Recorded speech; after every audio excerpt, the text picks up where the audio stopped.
नमस्कार, मैं आकाश चौहान। आप देख रहे हैं ताज़ा न्यूज़ 99 यूपी। दोस्तों, फिलहाल हम लोग कासमाबाद में ऐसी जगह मैं आया हूँ, जो एसबी सार्वजनिक ट्रस्ट के नाम से ये ऑफिस जानी जाती है और उसके ऑनर जो हैं आशीष चौहान जी हैं। और एक इनकी फ़िल्म का एक प्रोडक्शन चलता है जिसका नाम एसीबी फ़िल्म एंटरटेनमेंट है। हालाँकि कई फ़िल्मों को प्रोड्यूस भी सर किए हैं और इनकी एक ऐसी सोच रहती है कि समाज को आगे बढ़ाने का मैं काम करूँ। हालाँकि देखा जाए तो बहुत ऐसे अच्छे-अच्छे कलाकार हैं, पैसे की वजह से वो कलाकार दबते जा रहे हैं। इनकी काफ़ी ये जिज्ञासा है, इनकी काफ़ी ये इच्छाएँ रहती हैं कि जितने दबे कलाकार हैं उनको आगे बढ़ाने का मैं प्रयास करूँ, हर समाज के लोगों को आगे बढ़ाने, आगे ले जाने का प्रयास करूँ। तो आइए इनसे मिलकर हम लोग बात करेंगे कि किस तरीके का इनका प्रकरण है, क्या मैटर है और समाज में क्या-क्या संदेश देना चाहते हैं, फ़िल्मों के बारे में क्या कहना चाहते हैं। तो आइए इनको मिलाते हैं। ताज़ा न्यूज़ में स्वागत है सर। आपको भी ताज़ा न्यूज़ के सभी दर्शकों को जी, मैं प्रणाम करता हूं और मेरा एक नारा होता है जय माता पिता। जी, जी, इस शब्दों से भी मैं सभी को जय माता पिता। जी, मैं आशीष चौहान बजरंगी। जी। मेरी ऑफिस घोसी में भी है अच्छा, अच्छा। और बनारस और लखनऊ, और ये न्यू ऑफिस हमारी कासमाबाद में पड़ी है। अच्छा, अभी नया है ये? जी, न्यू ऑफिस है और यहाँ से अब शुरुआत होगा हमारी एसीबी सार्वजनिक ट्रस्ट का, सारी योजनाओं पे काम होगी। बहुत बढ़िया। अच्छा सर, जो ट्रस्ट ये चला रहे हैं, कब से ये चल रहा है ट्रस्ट? ये ट्रस्ट हमारा 2019 से चल रहा है अच्छा, अच्छा। और इस ट्रस्ट का उद्देश्य है जी, गरीब, कमज़ोर, असहाय लोगों की मदद करना। मदद हमारी इस प्रकार होती है जी। शिक्षा में, स्वास्थ्य में, रोजगार में और न्याय व्यवस्था के मानव अधिकार में। अच्छा, अच्छा। जी, इन सब विषयों पे हमारा कार्य चलता है। जी, जी। और जैसे मैं देखता हूँ कहीं न कहीं गरीब लोगों को काफ़ी सताया जाता है, काफ़ी प्रताड़ित किया जाता है, उस विषय में कुछ आपका? देखिए, हमारा ट्रस्ट बना ही इसी कार्य के लिए है कि गरीब, कमज़ोर, असहाय लोगों को, जैसे कोर्ट है, कचहरी है, थाना है, रोजगार है, शिक्षा है, इत्यादि जगहों पे जो गरीब, कमज़ोर लोगों को अन्यायों के साथ भी देखा जाए, थाने में जाएँ तो उनकी एफआईआर नहीं होती है, उनकी पूरी बातें नहीं सुन पाते हैं, यहाँ तक लेके उच्च अधिकारी से मिलने भी नहीं दिया जाता है। जी। कोर्ट कचहरी में जाएँ तो वहाँ भी उनकी पूरी अच्छे वकील नहीं मिलते हैं, अधिवक्तागण जो हैं फीस को लेकर या तमाम बिंदुओं को लेकर उनकी अच्छे से केस को गाइड नहीं कर पाते हैं। तो उस जगह, उस श्रेणी में आए हुए जनता को जी। हमारा ट्रस्ट हायर करता है और जो हमसे लोग जुड़े रहते हैं उनकी पूरी टीम हमारी जो लगकर उनको न्याय दिलाने का काम करती है। और जो बच्चे फीस की वजह से, पैसे की वजह से शिक्षा ग्रहण नहीं कर पाते हैं, उनको भी हमारी ट्रस्ट मदद करती है। और सबसे बड़ी बात यह है कि जो गरीब, कमज़ोर, असहाय लोग जो बेरोजगार बैठे हैं, तो हमारा ट्रस्ट जो है कि अनेक कंपनियों से और भारत सरकार और उत्तर प्रदेश राज्य सरकार के भी योजनाओं से उनको जानकारी देकर, उनको जागरूक करके, उनको कहीं ना कहीं एडजस्ट कराने का भी काम करता है प्राइवेट सेक्टर में। अच्छा। ना कि सरकारी गवर्नमेंट जॉब देने का दावा कर रहा है, जी, जी। लेकिन प्राइवेट सेक्टरों में उसको रोजगार दिलाने का दावा करता है। ये तो बहुत ही अच्छी बात है, जो मतलब इतने बेरोज़गारी इतना चरम सीमा से आगे बढ़ चुकी है कि कहाँ रोज़गार मिल रहा है। लेकिन आपकी ऐसी सोच है, ऐसी जिज्ञासा है, तो बहुत अच्छी बात है। और अगले कड़ी में एक बात और मैं जानना चाह रहा हूँ कि कुछ लोगों से मैंने सुना था कि 1-2 मूवियाँ शायद 3 मूवियाँ शायद आपने बनाया, लेकिन आपकी भी इच्छा कुछ रहती है। फ़िल्म के प्रति क्या बोलना चाहेंगे सर? देखिए, मैं पहले भी आपको बताया कि एसीबी फिल्म्स एंटरटेनमेंट मेरा लाइसेंस है, मैं जी, उसका प्रोड्यूसर हूँ।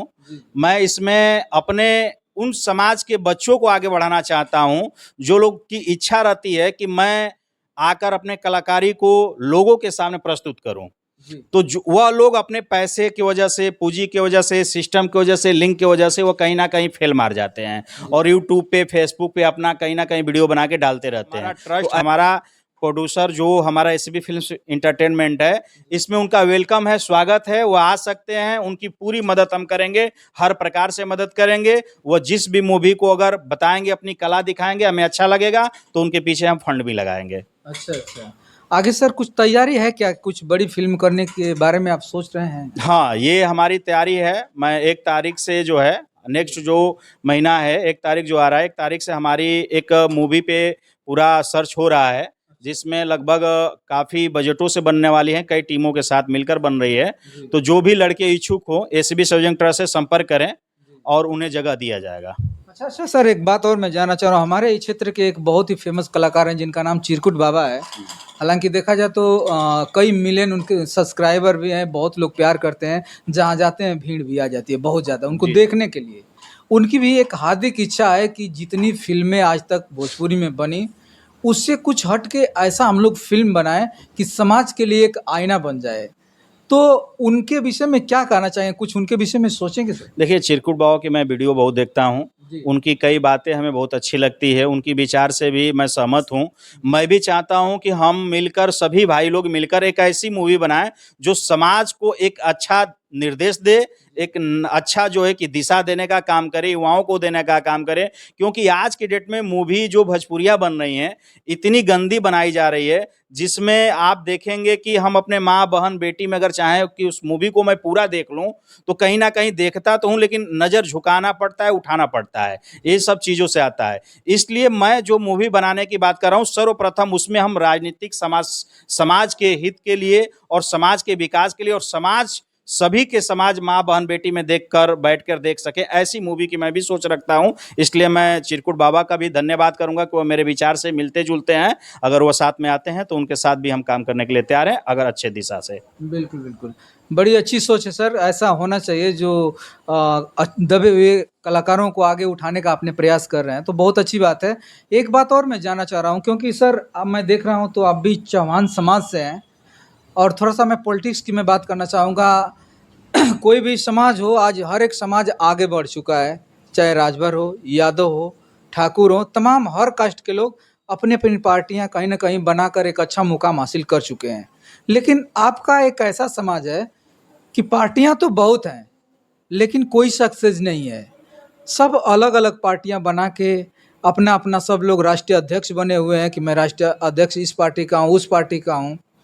इस विषय में क्या कहना चाहेंगे उन लोगों को? ये ऐसा नहीं लगता सर कि एक प्लेटफ़ॉर्म भी इन लोग को आप लोग लाने का प्रयास नहीं करते? देखिए, बहुत अच्छा सवाल आपका रहा। जी। ये मेरे दिल की आपने प्रश्न कर दिया। जी। इसको मैं बताने के लिए बहुत इच्छुक हूँ। देखिए, हमारे समाज में जितने राष्ट्राध्यक्ष हैं, चौहान समाज में, जी। हमें अपना नाम परिचय उनको बताने की ज़रूरत नहीं है, सभी के साथ हमने चला है। अच्छा। 2009 से मैं भी एक पार्टी का गठन कर रहा था, अच्छा। आप जनता पार्टी, लेकिन इलेक्शन कमीशन ने देश जनता पार्टी के नाम से हमको स्वीकृति दिया। अच्छा। फिर भी मैं फाइल लगाया हुआ वापस ले लिया। मैं 2009 से ये सोचता रहा हूँ, 2009 का रजिस्ट्रेशन मैं चाहता लाख, 2 लाख, 4 लाख जो भी लगता मैं करा लेता। लेकिन पार्टी की रजिस्ट्रेशन करा के राष्ट्रीय अध्यक्ष बनना बड़ी बात नहीं होती है। जहाँ तक आपने कहा कि यादव समाज का, चमार समाज का, राजभर समाज का, अनेक समाज जो हैं, जो एकत्र हो चुके हैं, एकजुट होकर अपने पार्टी को सपोर्ट कर रहे हैं, अपने समाज हित के लिए आगे पार्टी को सपोर्ट कर रहे हैं। हमारी पार्टी के जितने राष्ट्रीय अध्यक्ष हैं, उनसे मेरा एक आपके चैनल के माध्यम से निवेदन है और प्रस्ताव भी है कि भाई आप सर्वप्रथम तो मुझे आप ये बताने का कष्ट करें कि आप पार्टी बनाए क्यों हैं? चौहान समाज के राष्ट्रीय अध्यक्षों से मेरा ये पूछना है कि आप पार्टी बनाए क्यों हैं? और आपको ये भी जानने की ज़रूरत है कि सर्वप्रथम पार्टी को और समाज को जागरूक कौन-सी पार्टी किया, कौन राष्ट्रीय अध्यक्ष किया, आखिर उसमें विखंडन क्यों आया? जी। इसका विखंडन का एक ही कारण है, हमारे और आपके बीच में ईगो और अहंकार।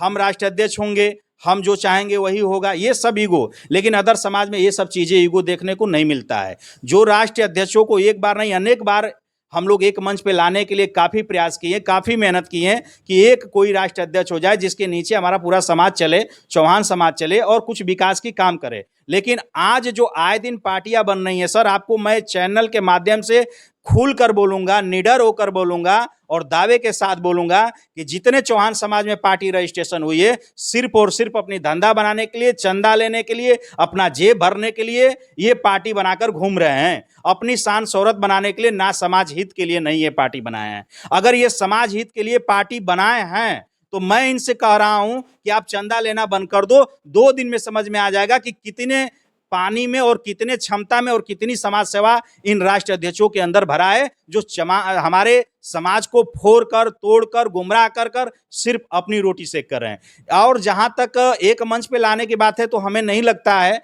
कि कोई भाई एक मंच पे आ सकते हैं, क्योंकि आज 10-12 बरिस से हम लोग प्रयास कर रहे हैं। अब इसका हमारे विषय, हमारे थिंकिंग से, सोच से एक रास्ता निकलता है कि चौहान समाज जो है कि सर्वप्रथम चौहान समाज में बने जितने राष्ट्राध्यक्ष पार्टी वाले हैं उनके कार्यकर्ता उनको चंदा देना बंद करे। जिस दिन चंदा देना बंद करेगा उस दिन सभी राष्ट्राध्यक्षों का कार्यकर्ताओं का दिमाग खुल जाएगी। और चंदा देना बंद करे, उनको एक निर्देश भी दे कि आप जाओ असेंबली में, विधानसभा में चुनाव लड़ो और जो राष्ट्राध्यक्ष सर्वप्रथम सबसे अधिक सीट जीत कर लेकर आएगा वही हमारा समाज का मुखिया होगा। उसके बाद समाज चंदा दे, मदद करे, पार्टी के साथ जुड़े, एक झंडे के आए। ये हमारे थिंकिंग है कि अगर इस तरह से समाज करे तो शायद हमारे सारे राष्ट्राध्यक्षों की बुद्धि खुल जाएगी कि भैया अब चंदा नहीं मिलेगा, अब धंधा नहीं चल पाएगी, अब हम लोग को समाज से भी दिल से करना होगा, दिल से लोगों की मदद करना होगा, तब समाज आएगा। क्योंकि समाज जाग चुका है, समाज ये जान चुका है कि जो पार्टी हमारे चौहान समाज में आए दिन बन रही है वो सिर्फ अपनी रोटी सेकने के लिए, अपने मकान बनाने के लिए, अपने कपड़ा जूता मोजा गाड़ी घोड़ा जमीन जायदाद घर बनाने के लिए बन रही है। ये जान चुका है। अब हम लोग को समाज को कुछ करना होगा, तभी समाज अब हमको देगा। मैं ये भी कह रहा हूं कि बिना चंदा के कोई पार्टी नहीं चलती है, लेकिन चंदा लेने का भी एक सीमा होता है। आपके घर में 10 लोग चंदा मांगेंगे तो समाज किसको किसको चंदा देगा? 10 भाइयों हैं तो किसके किसके पास जाएगा? इसलिए 10 को अब अखड़े में खड़ा कर दीजिए, मैदान में खड़ा कर दीजिए कि तुम लोग अगर दिल से, ईमानदारी से, तुम्हारे अंदर लगन है कि मैं समाज का हित के लिए आया हूं, तो जाओ तुम और लड़ो और पहलवानी करके दिखाओ कि तुम्हारे में कितनी ताकत है। अपने बल पे, अपने गट्टे पे दिखाओ और जीत के आओ। फिर समाज तुम्हारा स्वागत करेगा, समाज तुम्हें चंदा भी देगा, फिर समाज तुम्हें ही मुखिया मांगेगा। बाकी जितने पीछे राष्ट्राध्यक्ष रहे उनको समझा लिया जाएगा। यही एक रास्ता है सर राजनीतिक विषय पे। जी जी, देखिए सर, मैं आज तक, हमारा जहाँ तक अनुभव रहा, कोई भी पार्टियां चली तो बदौलत ही सब पार्टियां खड़ी हुई। अपने अपने समाज से लोगों ने चंदा लिया तो पार्टी खड़ी हुई। और देखा जाए तो कोई भी पहले अपने जेब से लगाना नहीं चाहता, या तो आर्थिक स्थिति सही नहीं है, समाज का सहारा ही लेकर वो आगे बढ़ती है। जैसे मान लीजिए राजभर जी को ले लीजिए, ओम प्रकाश राजभर जी को, वो भी अपने समाज से चंदा लेकर भी अपनी पार्टी बनाए और आज करते करते कैबिनेट मंत्री हैं। आप देख रहे हैं, इतिहास उन्होंने रच दिया। इसके बाद उसमें भी फुटमत हुआ तो एक महेंद्र राजभर जी पैदा हुए, वो भी साथ में थे, लेकिन कोई दिक्कत हुई तो उनकी भी एक पार्टी बन गई, सहलदेव स्वाभिमान पार्टी। आज उसके राष्ट्रीय अध्यक्ष वो भी हैं। सपा से गठबंधन शायद हो गया उनका। आज जिसको चाहे वो लोग जिता भी लिए। राजू राय जी हैं जो मऊ से, उनको भी चुनाव जिताया गया। तो वो भी तो समाज से चंदा लेकर ही कुछ कर ले रहे हैं। तो ऐसे कैसे हम मतलब कह दें कि कोई अपने जेब से ही लगा के करे? देखिए, मैंने आपको ये नहीं कहा कि समाज से आप चंदा ना लीजिए। जी मैंने ये कहा कि जब हमारे 10 भाई समाज में चंदे के लिए ही पार्टी बनाए हैं, तो आगे भी बताइए कि आप ओम प्रकाश राजभर की बात किए, उनसे पीछे कौन राष्ट्राध्यक्ष रहा? समाज का उनका कौन राष्ट्राध्यक्ष रहा? समाज उनका इसलिए एक साथ खड़ा हुआ कि उनके राष्ट्राध्यक्ष एक थे। अब विखंडन हुआ, अलग की बात है। हमारे समाज में अनेकों राष्ट्राध्यक्ष हैं, अभी 20, 22, 23 हमारे जानकारी में हैं। तो आप हमारा अब एक झंडे के नीचे कोई आएगा नहीं। आखिर क्यों नहीं आ रहा है? कहीं ना कहीं उनको लाभ है, आर्थिक लाभ हो या जिस प्रकार भी लाभ हो। तो इसके लिए मैं ये कह रहा हूं कि समाज या पार्टी या संगठन या कोई भी चीज बिना चंदा का नहीं चल सकता है, बिना सपोर्ट का नहीं चल सकता है। अकेले चना बाढ़ नहीं पुरता है, मैं इस चीज को मानता हूं। लेकिन मैं ये सिर्फ मेरा प्रस्ताव है कि जब तक हमारा चौहान समाज का कोई एक राष्ट्राध्यक्ष न हो जाए, तब तक चौहान समाज में बने पार्टियों का बहिष्कार करते हुए चंदा देना बंद करे। क्योंकि ये लोग चंदा पा रहे हैं, इनकी दाल रोटी चल रही है, इनकी गाड़ी घोड़ा चल रही है, इनकी धरना प्रदर्शन चल रही है, लेकिन ये अपना वोट गुमराह करके, फूट करके, थोड़े थोड़े टुकड़ों में जो बंटकर एक दूसरे पार्टी को मजबूत कर रहे हैं, ये कहीं ना कहीं हमारे लोगों को बेचने खरीदने का काम कर रहे हैं। ऐसे लोगों के लिए बस एक ही रास्ता है कि जब अनेक पार्टियां बन गई हैं तो इनको रास्ता दिखाना ही होगा, और वह रास्ता दिखाने का यही है कि इनको 1 रुपए से मदद करना बंद कर दीजिए। जैसे आपने कहा कि सर कोई भी पार्टी चंदा के अलावा नहीं चल सकती है, ये बात सही है।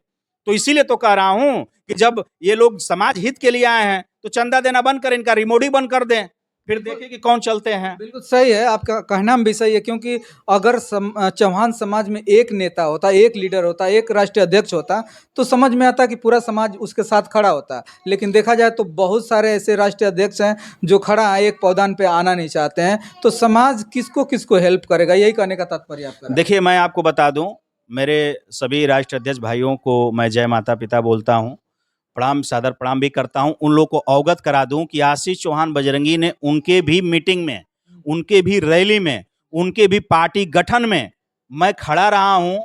मैं 2009 से पार्टी बनाने के लिए इच्छुक थे, लेकिन आज तक मैं पार्टी इसलिए नहीं बनाया, सिर्फ ये देखता रहा कि कोई मेरा समाज का बेटा एक आ जाए और उसके नीचे सारा हमारा समाज खड़ा हो जाए।